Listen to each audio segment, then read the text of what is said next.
Great. Okay, so my name's Andrew Bergin. I'm farming outside of Thai in County Kildare, and the last 7 or 8 years have seen big changes in how I farm, and I've gone in directions I certainly didn't anticipate. It wasn't at all part of the plan. It's been challenging and rewarding, and I'll share some of those experiences with you now. The farm here is Elton series soil, so it's a limestone based light sandy loam, very free draining and very easily worked. But like a lot of the soils in this area, it suffers from pH values of over 8, which makes it a tricky enough soil to manage. Rainfall at about 850 mil gives us plenty of work opportunities, but again, combined with the soil type, it makes drought here one of the big risks. Most of this farm has been cropped without grass for generations, with no livestock or organic manure of any significance going onto it. And we grow peas for canning, winter wheat often for seed, spring barley for malting, winter oats for premium markets where we can. I started to work this farm with my father in the mid-80s, and I took it over as he retired. At that stage, I had an informal arrangement with a neighbour to exchange labour for machinery work, and this worked very well until he retired too. I seemed to wear people out a bit. Crop management at that stage was very conventional. It was a mixture of winter and spring cereals, sugar beet, peas, all established with a traditional plough system. But labour always seems to be an issue on tillage farms. At sowing and harvest time, there's a short-term need for fairly skilled labour, but most of the year one person can do an awful lot on their own. And I remember in the early 90s sitting on a worn-out combine one day, looking around at 2 or 3 neighbours sit over the hedges. I could see them sitting on similar machines and thinking that there had to be a better way than this. And eventually 3 of us actually got together and sold our old Rex and bought a new combine. And we got dire warnings that this would fail, but it was actually a roaring success, because simply the same number of harvesting days now cut 3 farms, and there was lots of labour to haul grain and handle straw.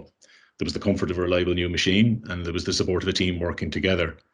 So over the following few years, we expanded that out into a full machinery sharing arrangement, although the combine was the only machine we shared ownership, but we had a fairly sound system for sharing access to other equipment. After about 12 years, that sharing arrangement began to wind down as circumstances changed on the various farms. We continued to do some contract works for each other, but didn't really have suitable partners to go into new machinery sharing arrangements with. Around this time, Claydon strip drills were being sold locally, and I arranged for the dealer to sow a field for me in 2013 just to see what it was like. Harvest 2012 had been a really wet and horrible harvest, and the seed wasn't in great shape out of it. In early March 2013, I'd sown all the rest of my spring crops, and the month turned out really wet and cold, and plants struggled. And the Claydon man insisted we had to wait for soil temperatures to hit 8 degrees, and he didn't sow till the second week of April. And what fascinated me was that this crop hit the ground running and never looked back. And it wasn't a particularly great harvest, but it certainly yielded as well as anything else, and was a nicer looking crop all year. And as the soil hadn't been disturbed, it suffered none of the striping that we usually get from uneven consolidation, which is a real telltale sign around here. I reckon at this stage that soils are pretty worn out. And it was remarkably comfortable to travel on with machinery at the harvest, because there was this little bit of give in the ground. There was a distinct difference just from 1 year of not ploughing it. And this made me fairly curious. There was a clear labour advantage to direct drilling, because one man could cover an awful lot of ground with one machine. So over the next couple of years, I gradually moved all the farm to strip drilling before buying a direct drill myself. At that stage, I had tried a few cover crops, and by the time GLOS started, I went in for that option, but I wasn't actually confident enough at that stage to go in for the no-till option in GLOS. By now, I certainly, if that one is available again in the new GLOS, I would be going for it. I've settled into the system, and I wouldn't see myself going back to the plough. The soils here are gradually improving, and so are the crops. The management is different, because I'm focusing on looking after the soil really and letting it grow the crops. I bale my barley straw, but usually chop peas and sometimes oats and wheat. This year I've signed up for the straw incorporation measure, so I'm only planning to bale the barley straw.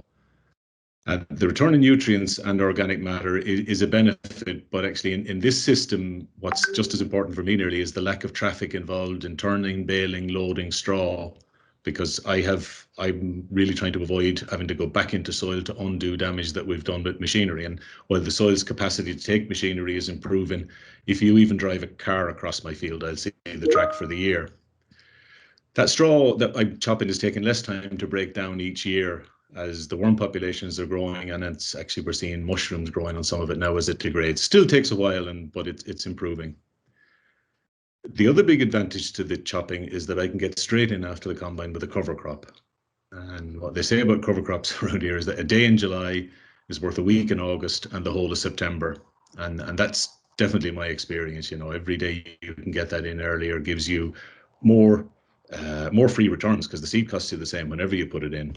So I'll put them in wherever I can. If harvest drags into September, I won't sow cover before a winter crop, but I'll try to get something in ahead of a spring crop, even if it's late and it's a cheap and cheerful mix. I think something is better than nothing. If I can get my hands on organic manures, this is where I'll try to use them as well, because I get a boost both on the cover crop and the following cash crop, and the cover crop has a chance to maybe digest those manures before they might, say, drive, for instance, a malting barley crop a bit haywire on me. The covers are sprayed off a couple of weeks before drilling, and that's usually done without any prior cultivation.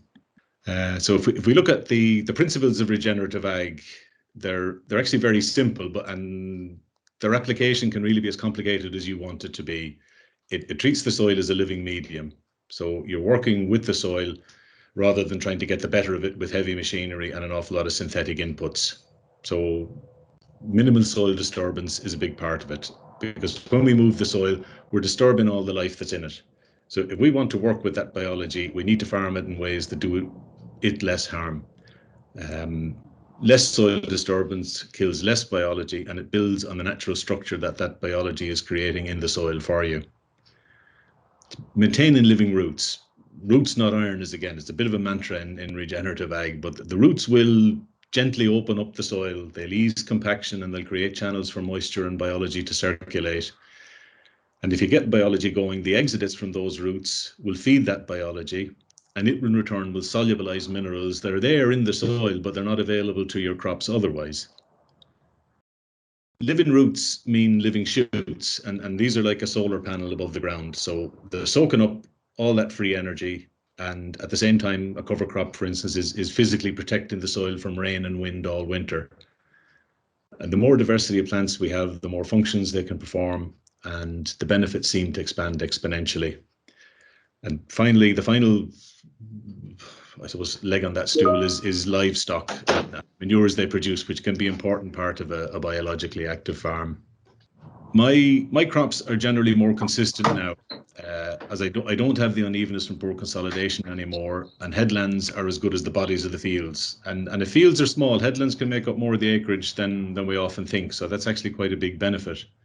The soils are improving. It's not always at the speed I'd like, but they are. The colour is darker, and there's a visible crumb structure. There's a lot more worms, beetles, occasionally slugs, sometimes mushrooms. The lack of soil disturbance is clearly benefiting all of these, and is also attracting a lot of birds. The ground nesters like larks and pipits are very common, and I've had lapwing nesting here for a couple of years.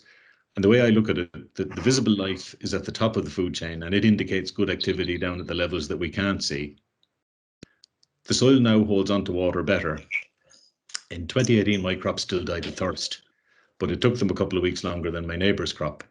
And that wasn't a great benefit, but it taught me some lessons that last year, in a less severe drought year, I was able to apply. So I suffered losses, but the worst of them last year were confined to the lighter, stonier areas. Plants with larger, healthier roots in a biologically active soil, they're more resilient. And as I sit looking at some very welcome sunshine this morning, I'm also very anxious that we got very little rain over the last month. And this is something that's really preying on my mind. Just as important are the changes in my approach to crop management. Previously, if I'm honest, crops were mainly seen from the seat of the tractor as I went about applying fairly standard crop inputs. I now spend a good deal of time walking fields and rooting around in the ground. And so like in 2020, I'd say, when the drought started to bite around this time of the year, and with the memories of 2018 pretty painful still, I put the brake on all inputs. and the crops eventually yielded below average. But the really interesting thing is they left a much better margin. The prices were up a little bit in the previous year, but that didn't account for most of it. Now, there are risks involved in this approach, just as there are in spending a lot of money without knowing if you're going to get a return. Tighter regulation and the shrinking list of products available make conventional crop management more and more difficult. And my view is that as it gets harder to produce crops and margins in the conventional system, the relative risk in making changes reduces. So my move away from the conventional plough-till and sow crop establishment started because it was cheap and easy, but it didn't take long to learn that it could deliver a lot more than that, and that I needed to do more if I wanted to keep it working. The kind of paradoxical thing is the less you do with the soil, the more you depend on it doing things itself. And definitely at the beginning, mine was not functioning very well. BASE Ireland was just getting going in 2016 when I came across it. And the name is an acronym for Biodiversity Agriculture, Soils and Environment. And it's a farmer group supporting and promoting regenerative agriculture. The experience of seeing other farms and meeting other farmers who were trying to move in this direction was invaluable. And this is a group that's growing rapidly now with members involved in nearly every farm enterprise. I'm also lucky enough to be a member of the Danu Farming Group, which is running a 5-year European Innovation Programme funded project to look at the conversion from conventional to regenerative farming with a very strong focus on soil health, physical, chemical and biological. And this gives me lots of different plots to manage, which is sometimes not what you want to be doing on a fine day, but it also gives me access to some of the best minds in this field. And very importantly, we're generating data that's going to be specific to Ireland. And this is something that's been conspicuously absent in regenerative ag. All our advice and wisdom seems to come from climates that are different to ours, crops that are different to ours, soils that are different to ours. I'm also involved in the Protecting Farmland Pollinators EIP project being run by the National Biodiversity Data Centre, which is looking at simple practical measures on farms that can make a major difference to pollinators. And pollinators are like the birds, they're a good indicator of environmental health. And finally, as you mentioned at the start, I became an ambassador for Farming for Nature last year, really to put out the message that the changes in how we can farm can benefit us as farmers as well as helping nature. This is in no way mutually exclusive. I think these days that agriculture is a bit like gender. It used to be binary. You were conventional or you were organic. And now you can be wherever it suits you on the spectrum in agriculture. Organic produce can attract a premium to compensate you for the reduced output, but I have fears that the EU objective of 25% organic farming is going to dilute that premium seriously unless there's a very serious marketing effort. And I don't see any sign of a budget to directly subsidise that production for farmers. And there is talk sometimes of regenerative premiums, but I can't honestly say that I've been offered one yet. I do have various buyers of stuff from me who would like to put the farm on a poster about it, but they haven't offered me any money. And on the question of carbon farming, which came up earlier, for me, there's a lot of uncertainty about that still, and I can't figure out what it's going to look like when it happens. I think that in principle, regenerative ag should put more carbon into the soil because there's more photosynthesis, and it should lose less because it's not disturbing the soil. And my feeling is that biologically active soil is going to convert that carbon into stable humus, which is going to be far, is really the gold standard in this. But until we've more detail of how these are going to be measured and more importantly paid for, I'm kind of getting on with farming.